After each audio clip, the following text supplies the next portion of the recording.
안녕하십니까. 전종희 목사입니다. 3월 4일 월요일 매일 성경 묵상입니다. 마가복음 9장 2절로 13절입니다.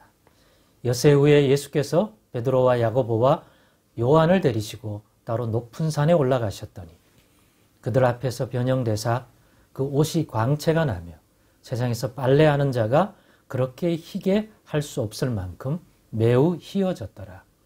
이에 엘리야가 모세와 함께 그들에게 나타나 예수와 더불어 말하거늘 베드로가 예수께 구하되 랍비여 우리가 여기 있는 것이 좋사오니 우리가 초막 셋을 짓되 하나는 주를 위하여 하나는 모세를 위하여 하나는 엘리야를 위하여 하사이다 하니 이는 그들이 몹시 무서워하므로 그가 무슨 말을 할지 알지 못함이더라.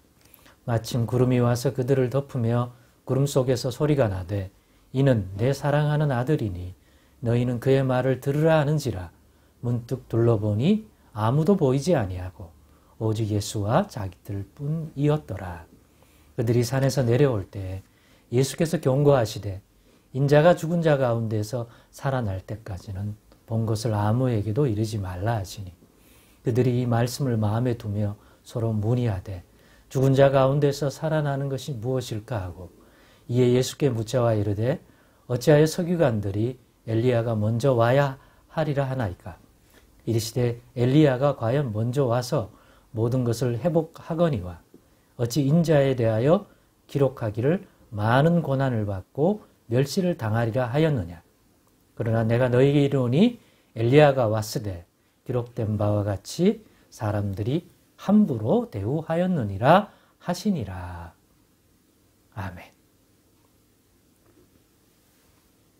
네, 오늘은 왜 변형되어 영광의 광채를 보여주었을까?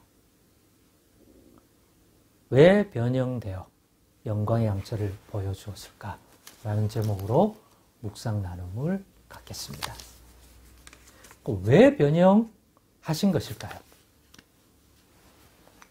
제자들 입장에서는 변형되신 거고 예수님 입장에서는 변형하신 거죠.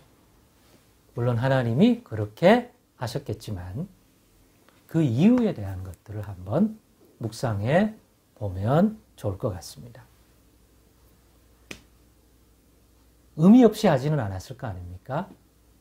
또 제자들을 데리고 가서 베드로와 야고보와 요한 앞에서 변형됐다는 것은 그것이 이 제자들에게 또 이것을 여기서 본 베드로와 야고보와 요한의 얘기를 들을 다른 제자들과 또 오늘 우리에게까지 무언가 도움이 되고 우리의 믿음과 신앙에 유익이 되는 사건이지 않겠습니까?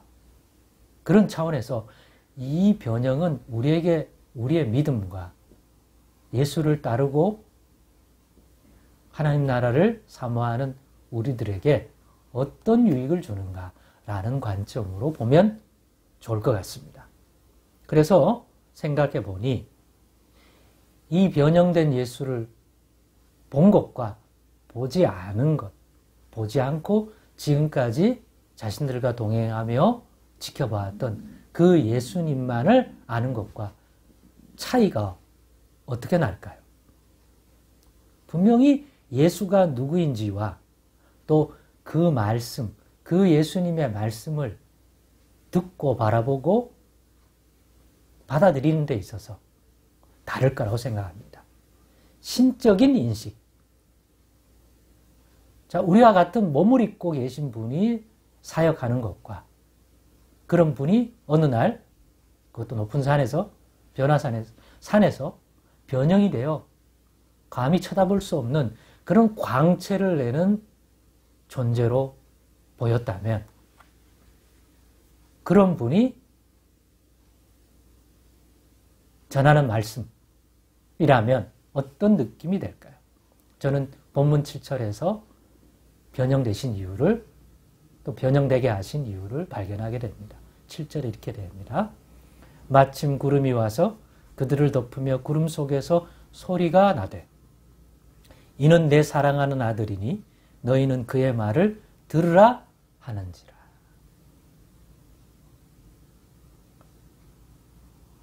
변형되셔서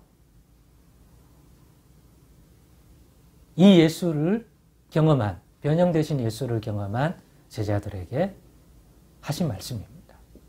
이는 내 사랑하는 아들이라. 너희는 그의 말을 들으라. 하늘로부터의 소리가 들린 것이죠. 그러므로 예수가 누구인지에 관한 신적인 예수. 보통 신학적으로 예수님을 참 사람이자 참 하나님이라고 표현을 하죠. 정의를 하죠. 그러니까 신적인 존재이자 우리와 같은 진짜 사람이다. 그러니까 신인이라고 부르죠. 그래서 예수님 안에는 신성도 있고 인성도 고스란히 섞임이 없이 보존되어 있다. 그것도 비밀이고 신비죠. 그런 입장에서 오늘의 사건은 예수님의 신성, 신적인 존재성을 강화해 줍니다. 그러면 사람의 말이 아니라 사람의 말로서도 권위 있게 하실 수 있지만 그 본질에 있어서 이는 하나님의 아들이요. 하나님께로 앉아요. 그러니 너희는 그의 말을 지금까지와 달리 더 권위 있게 신적인 권위를 갖고 그의 말을 들으면 그의 말을 받아들이는 강도 또 그의 말을 지키는 태도가 달라지지 않을까요? 우리 인간으로 봤을 때는 그런 점에서 신적 인식을 강화시켜준다. 예수님에 대한. 그래서 예수님을 바라봄, 예수님이 주시는 말씀을 이전과 다르게 더 신적인 존재성을 바라보면서도 듣게 되는 그런 유익이 있다는 것이죠. 늘 이 땅에 있는 동안에는 자신들과 같은 한 존재로서 보이는 그것만을 보게 되지만 이 사건을 경험한 후에는 설령 그렇다 치더라도 예수님이 누구신가에 대하여 바라보매 이 사건은 분명히 제자들에게 또 다른 의미를 부여하게 될 것이고 그것은 예수님의 신성 강화에 큰 도움이 되었으리라는 생각을 해보게 됩니다. 그리고 그것은 예수님이 가르치는 모든 말씀을 대할 때 이전과는 더욱 다른 중심, 일종의 강화, 더 권위 있게 받아들이는데 도움이 되었을 것으로 믿습니다. 그러니 우리도 예수님의 말씀을 어떻게 듣는 것이 좋은가? 사람의 말로 듣는가? 하나님의 말씀으로 듣는가에 있어서 오늘의 이 사건이 주는 유익을 간접적이지만 그렇구나. 예수님이 그 영광을 드러내니까 이전과는 전혀 다른 느낌으로 다가오는구나.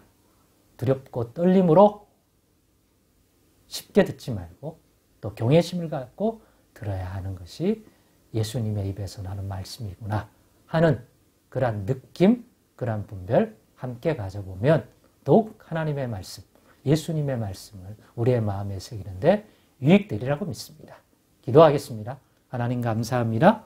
오늘의 나눔이 주님의 말씀 대하는 우리의 마음가짐도 더더욱 경외심을 가지고 하나님 말씀 대함인 줄 알게 하여 주옵소서. 예수님의 이름으로 기도드리옵나이다. 아멘.